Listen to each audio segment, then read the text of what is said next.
Olá, este é um episódio extra do podcast Comida Sem Filtro, diretamente de San Diego, na Califórnia, do Low Carb USA, a conferência americana de Low Carb. Então nós vamos trazer aqui para vocês os highlights, os pontos que nós achamos interessantes neste primeiro dia da conferência. Tudo bom, Sari?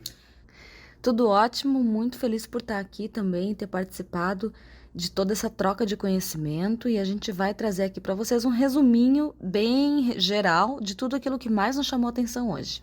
Bem, a primeira palestra interessante foi a do Dr. Brian Lenskis.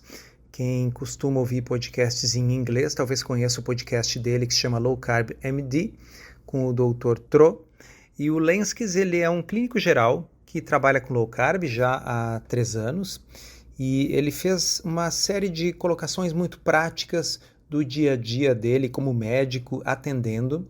E uma das coisas que eu achei interessante foi um slide de resumo que ele colocou, que eu acho que resume bem a atitude que nós devemos ter dentro da medicina, não apenas na abordagem low carb. E ele colocou 9 tópicos. Primeiro é coma comida de verdade, fique longe dos alimentos processados e das calorias vazias. Segundo, durma bastante, descanse, dê atenção para o sono. Terceiro, faça exercício regularmente, bem importante. Quarto, obviamente, não fume e também não beba em excesso. Quinto, controle os níveis de estresse e tenha suporte social. De certa forma, é um pouco do que a gente tenta fornecer com ferramentas como esse podcast, mas obviamente isso inclui também a família, os amigos. Número 6, encontre algo que você gosta de fazer. Número 7, é a gratidão, seja grato pelas coisas boas que você tem na vida. Número 8, encontre o seu happy place, o seu local de felicidade, seja a questão comunitária, para algumas pessoas vai ser a religião, para outras pessoas vai ser meditação, para outras pessoas vai ser, colecionar pedras, tanto faz, escolha alguma coisa que você goste. E o número 9 é uma analogia que o Dr. Lenskis costuma utilizar nas palestras dele. Ele diz assim: mantenha o seu trem tão vazio quanto possível. Que história é essa de trem? Ele diz o seguinte: olha, você imagine que você tem um trem que tem vagões. Esse trem é como se fossem as suas células, e os vagões eles podem estar cheios de glicose, por exemplo, ou não. Se eles já estão cheios de glicose, qualquer glicose que você consumir a mais vai transbordar, vai dar problema, o trem não tem como carregar. Então a história do trem vazio é o seguinte: quando você come pouca glicose, quando você faz um jejum intermitente, ou quando você faz um exercício de alta intensidade, todas as coisas que tendem a esvaziar o excesso de glicose no sistema, você passa a ter espaço nos vagões, de modo que alguma glicose que entre tem para onde ir, nutrientes que entrem tem para onde ir. A seguir teve um outro palestrante chamado Ben Boquiquio. O Dr. Ben Boquiquio é um médico especialista em medicina do exercício, fisiologia do exercício. É um sujeito que tem 50 anos de experiência nessa área e deu uma palestra bem interessante nessa área. Eu gostei bastante da fala dele. Ele traz várias experiências que ele tem com atletas de alto rendimento, atletas de elite, profissionais do esporte, mas também com pessoas normais, pessoas comuns e até pessoas com bastante debilidades, problemas físicos que ele consegue recuperar através da prática esportiva. E um dos conceitos que ele trouxe que me chamou a atenção foi a diferença entre exercício físico e atividade física. Eu achei legal a forma como ele diferenciou essas duas coisas. E ele fala que atividade física é qualquer coisa que você pode fazer para se manter em movimento. Então, aquela pessoa que é sedentária e vai lá e começa a caminhar 15 minutos por dia, 3 vezes por semana, ela na verdade está fazendo uma atividade física. Já um exercício físico ou um treinamento físico é aquilo que a gente faz com um objetivo específico, com um profissional que vai orientar para a gente fazer uma atividade até a falha, com frequência específica e com uma carga muito grande, porque vai nos dar mais resultado. Isso, ele salientou também um detalhe da fisiologia do exercício que é bem interessante. Existem vários tipos de fibra muscular. Fibras que conseguem fazer um trabalho longo aeróbico, porém não intenso, que são as primeiras a serem recrutadas. Depois nós temos fibras que são recrutadas quando o esforço é um pouco maior. Por fim, nós temos as fibras 2B, que são as fibras recrutadas realmente no esforço intenso anaeróbio, e isso só vai acontecer depois que todas as outras forem recrutadas, de modo que para que a gente tenha a ativação de todas essas fibras, o que vai produzir efeitos metabólicos benéficos no corpo, existe a necessidade da alta intensidade. E uma coisa legal que ele colocou é que essa alta intensidade ela vai variar de uma pessoa para outra. Para uma pessoa destreinada, para uma pessoa mais velha, é o esforço maior que aquela pessoa pode fazer, que obviamente vai ser menor do que o esforço maior que uma pessoa treinada, que um atleta pode fazer. Mas a mensagem é possível atingir esse esforço de recrutamento destas fibras 2A, dessas fibras que requerem mais esforço, em todas as pessoas. Até uma pessoa debilitada que está, por exemplo, numa cadeira de rodas, se ela tiver mobilidade nos braços e ela estiver disposta a fazer esse tipo de treinamento, ela vai conseguir chegar nesse nível de intensidade, fazendo aquilo que para ela vai ser uma alta intensidade no exercício de força dos membros superiores. E foi legal, ele é um dos pioneiros dessa abordagem da atividade de alta intensidade, com menos repetições, exercícios mais lentos, com cargas buscando a falha. Me lembrou muito a abordagem de um livro chamado Body by Science, que eu recomendo para quem lê inglês. São exercícios de, para vocês terem uma ideia, 15 minutos, 2 vezes por semana. O programa dele é chamado SMART. Não é que seja uma coisa fácil, é um exercício que, como a gente diz, buscar a falha. Para quem não entende o que é isso, buscar a falha é o seguinte: você fez um certo número de repetições e você é incapaz de fazer mais uma repetição. Falhou, não tem mais força para isso. Então não é uma coisa fácil, não é uma coisa agradável, mas pode ser feita de forma rápida, 15, 20 minutos, 2 vezes por semana. Tem um autor que há alguns anos atrás eu mencionava bastante no blog, chama-se Jonathan Baylor. E o Jonathan Baylor, ele tinha uma série de boas analogias. E uma analogia interessante que o Baylor fazia era o seguinte: algumas pessoas imaginam que fazer um exercício de muito baixa intensidade por bastante tempo seja a mesma coisa que fazer um exercício de alta intensidade por pouco tempo, mas isso não é verdade. E ele dizia o seguinte: olha, imagina que você tem um armário pesado que você precisa arrastar, um sofá pesado que você precisa arrastar. Se você ficar um tempão empurrando ele com pouca força, ele não vai se mover. Você precisa empurrar ele um pouco com muita força. Não é a mesma coisa. Quando a gente faz alta intensidade, a gente ultrapassa um certo limiar e ativa determinadas fibras musculares, no caso essas 2B, que só serão recrutadas depois que todas as outras fibras que fazem menos forças já tiverem sido recrutadas.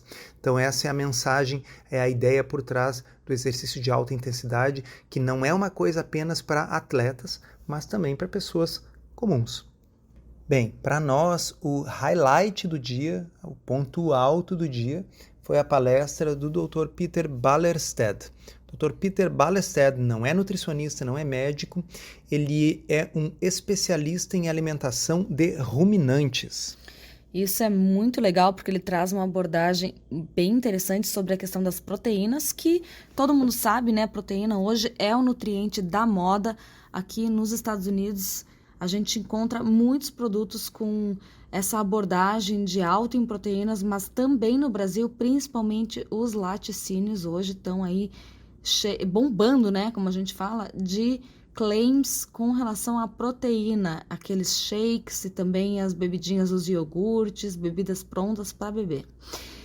Mas o que ele traz é que nem todas as proteínas são iguais. Na verdade, as proteínas podem ser muito diferentes com base na composição de aminoácidos. E aí ele traz também o conceito do que são aminoácidos essenciais e que a gente precisa entender que nem todas as proteínas são iguais da forma como elas são digeridas no nosso corpo. Inclusive, ele questiona o conceito de aminoácidos essenciais, Porque a gente aprendeu que os aminoácidos essenciais são aqueles poucos que o corpo é incapaz de sintetizar. Porém, existem outros aminoácidos que o corpo é capaz de sintetizar, porém não em quantidade suficiente, de modo que nós também precisamos deles na dieta. Então, ele fala sobre um outro conceito muito interessante, que são aminoácidos indispensáveis, ok? A diferença entre aminoácidos indispensáveis e aminoácidos essenciais é que, tecnicamente, os essenciais nós não podemos produzir de forma alguma no corpo, eles têm que vir na dieta. Mas alguns aminoácidos nós até conseguimos produzir no nosso corpo a partir de outros, porém não em quantidade suficiente, de modo que eles seguem sendo indispensáveis na nossa alimentação. Isso é bem legal, nós vamos ver adiante por quê. Bom, o Dr. Baldersed é um fã dos ruminantes. Todos nós deveríamos ser, porque os ruminantes, eles são capazes de pegar nitrogênio não proteico e transformar em todos os aminoácidos que a gente precisa. Então, é importante isso porque nem todas as plantas terão todos os aminoácidos que nós precisamos.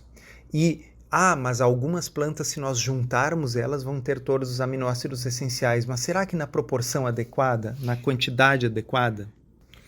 E, pessoal, esse é um momento que vocês devem fazer uma pausinha aqui. Quem ainda não ouviu, escute o episódio número 7 aqui do podcast Comida Sem Filtro, no qual nós entramos em detalhes sobre como os ruminantes são capazes de produzir proteína de alta qualidade e, ao mesmo tempo, não contribuem nem com o efeito estufa, que é tão falado hoje em dia, e não necessitam grande quantidade de água. Se você já ouviu falar nessas coisas e se caiu nessa conversa, dê uma pausinha e escute lá o episódio número 7 do podcast Comida Sem Filtro.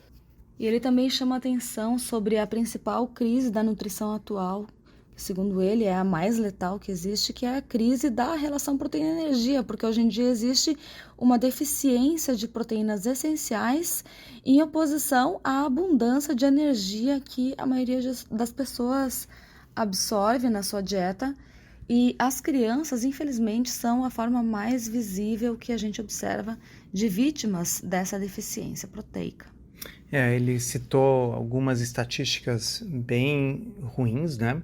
1 bilhão de pessoas no mundo atualmente são deficientes em proteína e 1/4 das crianças do mundo tem o crescimento retardado pela falta de proteína. E não é só o crescimento em estatura, isso prejudica o desenvolvimento do cérebro, prejudica o QI dessas crianças, isso tem consequências para a vida toda.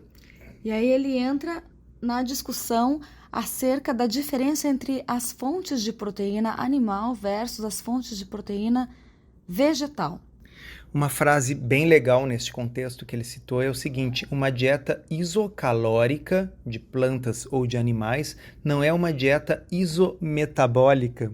Ou seja, eu posso ter 2 alimentações com a mesma quantidade de calorias de origem de plantas ou de origem de animais, mas o efeito metabólico dessas 2 dietas será diferente, porque a energia, no caso das dietas oriundas de plantas, virá fundamentalmente de carboidratos, de açúcares e amidos, enquanto que a energia na dieta de origem animal virá da gordura. E nós sabemos que o efeito hormonal dessas 2 fontes de energia é diferente. Nós vamos ter um estímulo de insulina quando a gente tem uma dieta baseada em amido e açúcar, que é completamente diferente. Então ele traz o conceito que é revolucionário, assim, para quem nunca ouviu falar disso, né? Principalmente as pessoas que estão acostumadas a preferir as fontes de proteína vegetal, acho que devem ficar atentas a isso, que é o conceito de crude protein versus true protein. Traduzindo, o que é isso? Proteína crua ou proteína bruta versus a proteína real, a proteína verdadeira. E para entender isso, a gente precisa entender como é que nas embalagens, nos rótulos, aparece aquele valor calculado de proteína dos produtos. Normalmente, essa análise de proteína crua ou proteína bruta é feita através da avaliação em laboratório do percentual de nitrogênio que existe naquele alimento. Então, após essa medida da quantidade de nitrogênio, é feito um cálculo vezes 6,25, que assume que todo aquele nitrogênio que existe no alimento é proteína. Acontece que nem sempre toda a quantidade de nitrogênio presente no alimento é refletida em proteína. Existe nitrogênio em alimentos que não são de proteínas. Ele cita um exemplo, inclusive, Sara, incrível. Diz assim, olha, a batata tem uma certa quantidade de proteína. Pois bem, se vocês forem olhar nas tabelas, seja a tabela TACO, seja a tabela do USDA americano, 1/4 da proteína que consta lá como sendo proteína da batata não é proteína. Por quê? Porque a batata tem outros compostos nitrogenados que não são proteína. Assim como todos os outros vegetais, né? É bom lembrar que essa diferença no valor de proteínas é muito grande quando a gente está falando de diferentes fontes vegetais. Então, o que ele chama atenção é cuidado com os rótulos, porque nem sempre a quantidade que aparece ali de proteínas é proteína real, ou seja, proteína que o nosso corpo vai ser capaz de absorver de verdade. Importante salientar isso aí. Tem muitos produtos nitrogenados nas plantas que este nitrogênio não está contido nos aminoácidos, não está na proteína. Um exemplo clássico são alguns vegetais verdes, que é muito citado, por exemplo, é o aipo, que tem grande quantidade de nitritos e nitratos. Lembrem lá da química inorgânica, pessoal, nitritos e nitratos, nitrogênio, nitrito, nitrato. Só que isso, na hora de fazer a tabela nutricional, entra como proteína, mas isso não é proteína. É só porque na conta da tabela nutricional é o nitrogênio do produto vezes 6,25, fazendo de conta que todo o nitrogênio que tem ali é proteína. Em animais, a maior parte do nitrogênio é proteína, mas em plantas isso não é verdade. É um valor que é realmente superestimado. Então, acho que essa é a grande mensagem da palestra dele. E aí ele fala também que existe sim, e é muito conhecido, o valor mínimo que cada ser vivo, ser humano, precisa ingerir de proteína para manter uma boa saúde. Já o valor máximo é questionável, né? Ao contrário do que muita gente pensa, cuidado, porque você não pode consumir proteína demais, não é bem assim. Então, alô, nutricionistas, aquele RDA da proteína, o Recommended Daily Allowance, a quantidade recomendada por dia de proteína, ela não é um alvo de proteína para a saúde, ela é um mínimo para evitar desnutrição.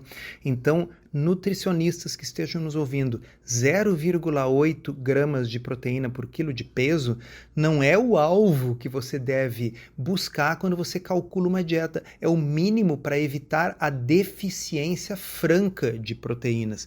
É muito importante isso, porque muita coisa é baseada no RDA como se fosse um alvo. Repito, não é um alvo, é o mínimo. O RDA hoje se calcula, deveria ser entre 1,2 e 1,6 gramas de proteína por quilo de peso. E ele chega a dizer que o máximo poderia ser até 3,5 gramas por quilo de peso ideal de proteína, pensando aqui na ingestão diária. Se vocês procurarem lá no blog, botarem na lupinha, botarem lá rim ou renal como palavra-chave, vocês vão encontrar uma postagem na qual eu cito estudos que utilizaram inclusive doses maiores do que essa de proteína por mais de um ano, sem nenhum efeito deletério sobre a função renal ou sobre o que quer que seja.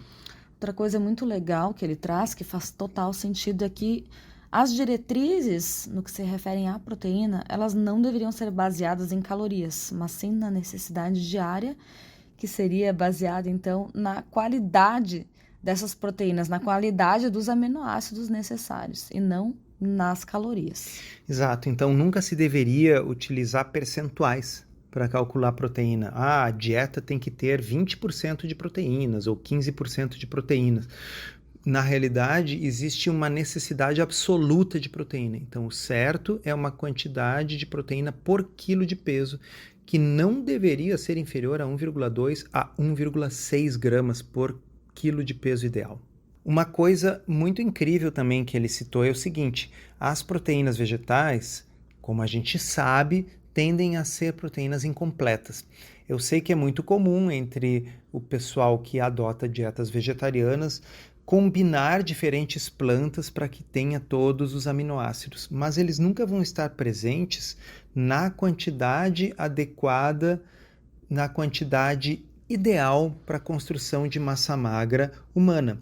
Então, para vocês terem uma ideia, quando a gente olha dados da Organização Mundial da Saúde e vê a quantidade de proteína que cada país ou que cada região do mundo consome, muitas vezes a gente está vendo uma combinação de proteína animal e vegetal. Então, um dado que eu realmente não sabia é que a maior fonte de proteína bruta, de proteína crua no mundo, hoje em dia, é o trigo. Isso é bem complicado, porque a gente falou que proteína está na moda e está na moda mesmo, as pessoas estão ficando cada vez mais conscientes da necessidade da ingestão proteica adequada, e a indústria, infelizmente, leva em consideração aquilo que hoje está vigente para regular os rótulos dos alimentos, que é aquele cálculo que a gente falou antes, baseado na medição da quantidade de nitrogênio dos alimentos. Então, partindo-se desse princípio de que todo nitrogênio, feita aquela conta, vira proteína no rótulo, não interessa qual é a fonte da proteína. E isso é bem complicado, porque o que a indústria anda fazendo atualmente? Usando as fontes mais baratas de proteína disponíveis. E o glúten é a proteína do trigo, gente, tá? Apesar de ter uma digestibilidade muito ruim e de uma absorção pior ainda, o glúten hoje em dia está se tornando popular entre os produtos alimentícios alegadamente altos em proteína. Se você for no mercado brasileiro hoje, você vai encontrar pães integrais proteicos, entre aspas, cheios de glúten em excesso adicionado para poder declarar alto em proteína. Isso aí, pessoal, qual é o problema disso? Eu vou fazer uma analogia para vocês para tentar explicar. Existem 20 aminoácidos que ocorrem normalmente, naturalmente, nos animais. Tá? Destes, alguns são indispensáveis, outros o corpo pode fabricar, mas existem esses 20 aminoácidos. Existe um conceito em biologia que é o rate limiting, quer dizer, a coisa que limita a taxa de produção de algo. Então, se eu tenho, digamos, existem 20 aminoácidos e na minha alimentação eu consumo 19 deles, mas um deles eu consumo apenas 10% do que eu precisava. Acontece que as minhas proteínas que eu vou sintetizar precisam todos os 20. Então, se tem um deles que está deficiente, eu não vou conseguir produzir as proteínas porque está faltando aquele um. Aquele um que está faltando é o rate limiting, é o que limita a taxa. Então, quando nós consumimos alimentos que têm declarado uma certa quantidade de proteína, mas na realidade essa proteína é a proteína do trigo, por exemplo, que é uma proteína incompleta, que não tem quantidade adequada de todos esses aminoácidos, isso significa que, embora ela conste lá, eu não vou conseguir construir massa magra baseada nisso. Esse é o conceito importante. E uma outra coisa importante a ser considerada quando a gente está pensando em fazer uma composição perfeita ou mais parecida com isso, com base em uma alimentação baseada em plantas, é que a tendência é que a gente precise consumir uma quantidade muito grande de calorias para atingir esse nível de quantidade proteica necessária para a gente ter uma boa saúde. Eu estou falando aqui de comida de verdade, eu não estou falando de suplementos, de pozinho misturado com pozinho, isolado disso, isolado daquilo. Estou pensando em vida real de gente que está tentando ter uma alimentação saudável. Então, com alimentos de origem animal, é muito mais fácil, é muito mais natural a gente ingerir uma quantidade de proteína adequada, ideal, porque simplesmente esses alimentos constituem-se de proteínas completas de todos os aminoácidos que a gente precisa. Então, originalmente, o que se fazia era simplesmente calcular a proteína bruta, baseada no nitrogênio, como a gente explicou. Isso é uma coisa absurdamente não confiável. Desculpa interromper, mas isso não se fazia. Isso é o que se faz hoje. É assim que se constroem os rótulos dos alimentos. É bem colocado. Então é o que está nos rótulos. E na lei. Super inadequado. Depois surgiu um outro tipo de score que também tinha os seus problemas, e o score mais moderno, mais confiável, chama-se DIAAS, que significa Digestible Indispensable Amino Acid Score, ou seja, o score de aminoácidos digeríveis indispensáveis. Então, não interessa eu ter simplesmente nitrogênio, que pode não ser de aminoácidos. Não interessa eu ter os aminoácidos e eles passarem reto pelo meu intestino e saírem nas fezes. Eu tenho que saber o score de aminoácidos indispensáveis digeríveis. E quando a gente vai ver esse score, é muito diferente as proteínas de origem animal das proteínas de origem vegetal. Por que o Dr. Balestad salientou tudo isso? Porque as pessoas fazem falsas equivalências. Medem simplesmente a quantidade de nitrogênio em diferentes alimentos e calculam aproximadamente o que isso significa em proteína. Isso não tem nenhum valor prático. É aquela velha história de que o papel e a matemática aceitam quaisquer coisas, mas os nossos corpos, eles não são calculadoras. Eles são sistemas complexos, né? Metabólicos. Uma coisa muito legal que ele colocou é o seguinte, lembrando, ele trabalha com alimentação de ruminantes e ele diz assim que há muitos anos na alimentação de ruminantes se testa cada lote de feno, por exemplo, porque varia tanto em quantidade de nutrientes e aminoácidos de um lote de feno para outro, dependendo do solo, das condições climáticas, etc. Então ele disse que, por exemplo, soja pode variar em até 20% a quantidade de proteína de uma safra para outra e de aminoácidos individuais de uma safra para outra pode variar até 45%. Mas alguém acha aqui que se mede cada safra, cada lote? Não, o que aparece no rótulo do produto é o que está lá na tabela, que uma vez, 25 anos atrás, foi medido e colocado na tabela. É uma média feita muitos anos atrás. Então, a gente não pode ter essa fé cega em rótulos. Elas são feitas baseadas em tabelas que foram baseadas em alguma safra específica ou numa média de algumas poucas safras. Não representa necessariamente o que está dentro do pacote. E aí ele conclui lembrando que a deficiência desses aminoácidos indispensáveis é, na verdade, a causa dessa pandemia atual de doenças metabólicas que a gente enfrenta no mundo inteiro. Bom, um detalhe interessante é o seguinte, olhem que coisa fascinante isso aí. Por que a carne, por exemplo, e quando eu falo carne, eu estou falando de carne vermelha, eu estou falando de peixe, estou falando de frutos do mar, estou falando de frango, tanto faz, de ovos, como os produtos de origem animal têm proteínas tão completas e adequadas para o consumo humano. Porque, pessoal, quando vocês comem a carne de um animal, a composição da carne de um animal é extremamente parecida com a composição da nossa carne.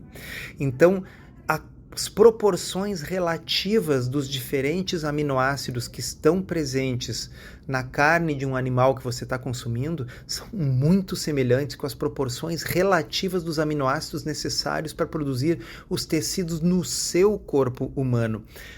Agora, se eu estiver consumindo trigo como a fonte dos meus aminoácidos, bem, os aminoácidos do trigo são ideais para produzir trigo. Os aminoácidos do arroz são ideais para produzir arroz. Por isso é muito mais difícil acertar a combinação exata, a proporção de aminoácidos, sem levar em conta a digestibilidade, quando a gente está consumindo produtos de origem animal do que produtos de origem vegetal. A gente não está dizendo aqui que a dieta tenha que ser carnívora, que você tenha que comer apenas produtos de origem animal, mas não há dúvida que a melhor fonte de proteína são os produtos de origem animal. Por fim, é bom lembrar que carne e produtos de origem animal não tem apenas proteína e aminoácidos. Também tem, por exemplo, retinol, que é a forma de vitamina A que nós conseguimos utilizar. Tem o ferro M com H-E-M-E, que é a forma que nós conseguimos absorver bem o ferro. Muito comum o pessoal dizer como que eu vou poder conseguir consumir ferro se eu estou fazendo low carb e não como feijão. 98% do ferro do feijão sai nas fezes. O ferro que a gente realmente absorve é o ferro da carne, porque ele é o ferro M com H. Vitamina B12 está presente exclusivamente em produtos de origem animal. Vitamina D, a não ser que você sintetize no sol, as fontes alimentícias de vitamina D são de origem animal. O zinco biodisponível é aquele que está presente na carne, nos produtos de origem animal. Então, sim, é importante isso aí. E hoje em dia que se ataca cada vez mais a carne, que cada vez mais se propõe produtos de substituição, hambúrgueres feitos à base de plantas e tal, eu acho que é importante que vocês que escutam esse podcast entendam que não há uma equivalência entre essas coisas e que aquela proteína declarada é feita dessa forma, medindo o nitrogênio e multiplicando por 6,25. E após dito tudo isso, que já deve ter deixado muita gente aí com um nó na cabeça, ele ainda fala que se a gente for pensar no meio ambiente, como é que fica essa questão de sustentabilidade quando a gente pensa no consumo de proteína animal versus vegetal? Ele sugere que isso deva ser repensado também com base nesse conceito dos aminoácidos essenciais e que esse cálculo deveria ser relativo a isso. Porque veja, pessoal, vamos combinar, a maior parte da população do mundo não está deficiente em calorias, está deficiente em nutrientes. Então o que ele mostra é o seguinte, nós não devemos calcular as toneladas de alimento e quantos gases de efeito estufa são emitidos. Nós devemos calcular a quantidade de aminoácidos indispensáveis digeríveis e quanto de gases de efeito estufa eu preciso produzir. Quando nós fazemos essa conta, os animais são a melhor e mais ecológica forma de produzir isso aí. E mais uma vez, por favor, eu repito, quem não ouviu ainda, volte lá no episódio número 7 aqui do podcast Comida Sem Filtro, onde a gente entra a fundo nesse assunto. Então, por hoje é isso, né, que a gente tem de resumo e aguardem ainda essa semana, a gente vai trazer mais novidades dos próximos capítulos, dos próximos dias desse evento sensacional aqui nos Estados Unidos. Até a próxima.